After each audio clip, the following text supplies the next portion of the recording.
नमस्कार दोस्तों, हम आ गए हैं रामायण, महाभारत और पौराणिक कथाओं की श्रृंखला में आपके लिए एक नई कहानी लेकर के। इस कहानी से हमें ये पता चलेगा कि प्रजापति दक्ष आखिर भगवान शंकर से क्यों नाराज हुए थे और माता सती यज्ञ कुंड में क्यों कूदी थी और फिर उनके इस कूदने के पश्चात 51 आदि शक्ति पीठों की स्थापना कैसे हुई।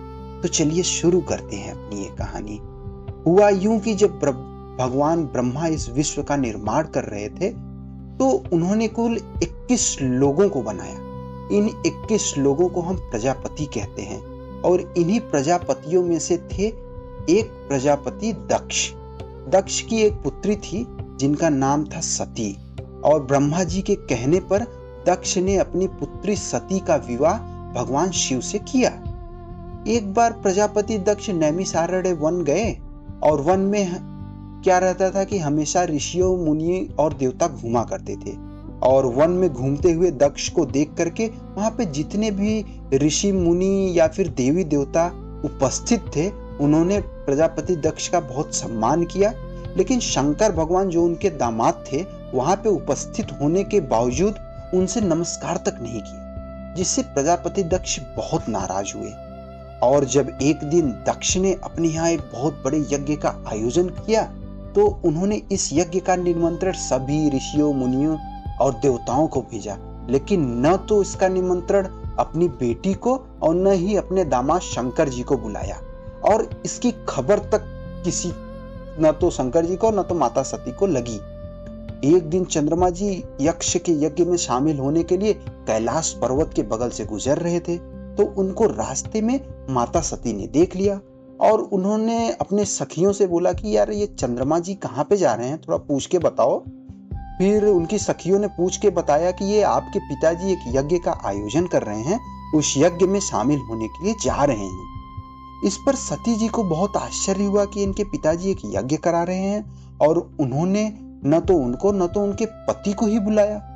ये जानने के लिए सीधा सती जी शंकर जी के पास गई और कही कि मेरे पिताजी ने मुझे और आपको क्यों नहीं बुलाया। इस पर शंकर जी ने कहा कि जहां भी हमें निमंत्रण नहीं मिलता है वहां पे हमें नहीं जाना चाहिए। लेकिन जब माता सती जोर देने लगी तो वो अपने पिताजी से ये जानने के लिए कि क्यों उन्होंने नहीं बुलाया, वो कही कि मुझे तो वहां जाना पड़ेगा और उनसे ये बात पूछनी पड़ेगी। फिर शंकर जी ने भी उनको भी नंदी और अपने गढ़ों के साथ जाने के लिए आदेश दे दिया। माता सती सीधे यज्ञ क्षेत्र में गई और अपने पिताजी दक्ष को सामने खड़ा देख करके उनसे पूछने लगी। इस पर दक्ष जी के अंदर पहले से ही शंकर जी के प्रति रोष व्याप्त था और सती जी के ऐसा पूछने पर उनके अंदर से वो सारी चीजें निकलने लगी।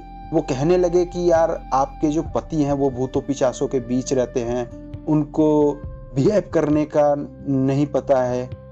और ऐसे कह कह वो शंकर जी के बारे में भला बुरा कहने लगे। माता सती भी अपने पति के बारे में भला बुरा नहीं सुन पाई। उन्होंने उनसे अनुरोध किया कि आप मेरे पति के बारे में ऐसा मत बोलिए, लेकिन दक्ष जी रुके नहीं, जिससे माता सती का क्रोध बढ़ता रहा और अंत में माता सती ने अपने आप को इस यज्ञ कुंड में धकेल दिया। और जब इसकी खबर शंकर जी को लगी कि माता सती यज्ञ कुंड में कूद गई हैं तो शंकर जी वहां से आए और यज्ञ कुंड में से माता सती को निकाला। लेकिन जब माता सती के शव को अपने बाहों में लेते हैं तो देखते हैं कि माता सती की मृत्यु हो गई है, जिससे शंकर जी बहुत क्रोधित हुए और वो क्रोध में उनके शव को लेकर के शिव तांडव करने लगे। वहां पे उपस्थित सभी देवी देवता परेशान हो गए कि शंकर जी अब इस सृष्टि का विनाश अवश्य कर देंगे। तो वहां पे उपस्थित भगवान विष्णु ने अपना सुदर्शन चक्र चला दिया, जिससे कि शंकर जी के बाहों में जो माता सती के शरीर के कुल 51 टुकड़े हो गए और 51 जगह जाकर के गिरे। ये जहां जहां भी गिरे उनको हम शक्तिपीठ के नाम से जानते हैं और इस तरह हमारे 51 आदि शक्तिपीठ का निर्माण हुआ। लेकिन इन सब के बावजूद भी शिव जी का क्रोध शांत नहीं हुआ तो सारी देवी देवताओं ने उनसे विनय किया और फिर जाकर के शिव जी का क्रोध शांत हुआ।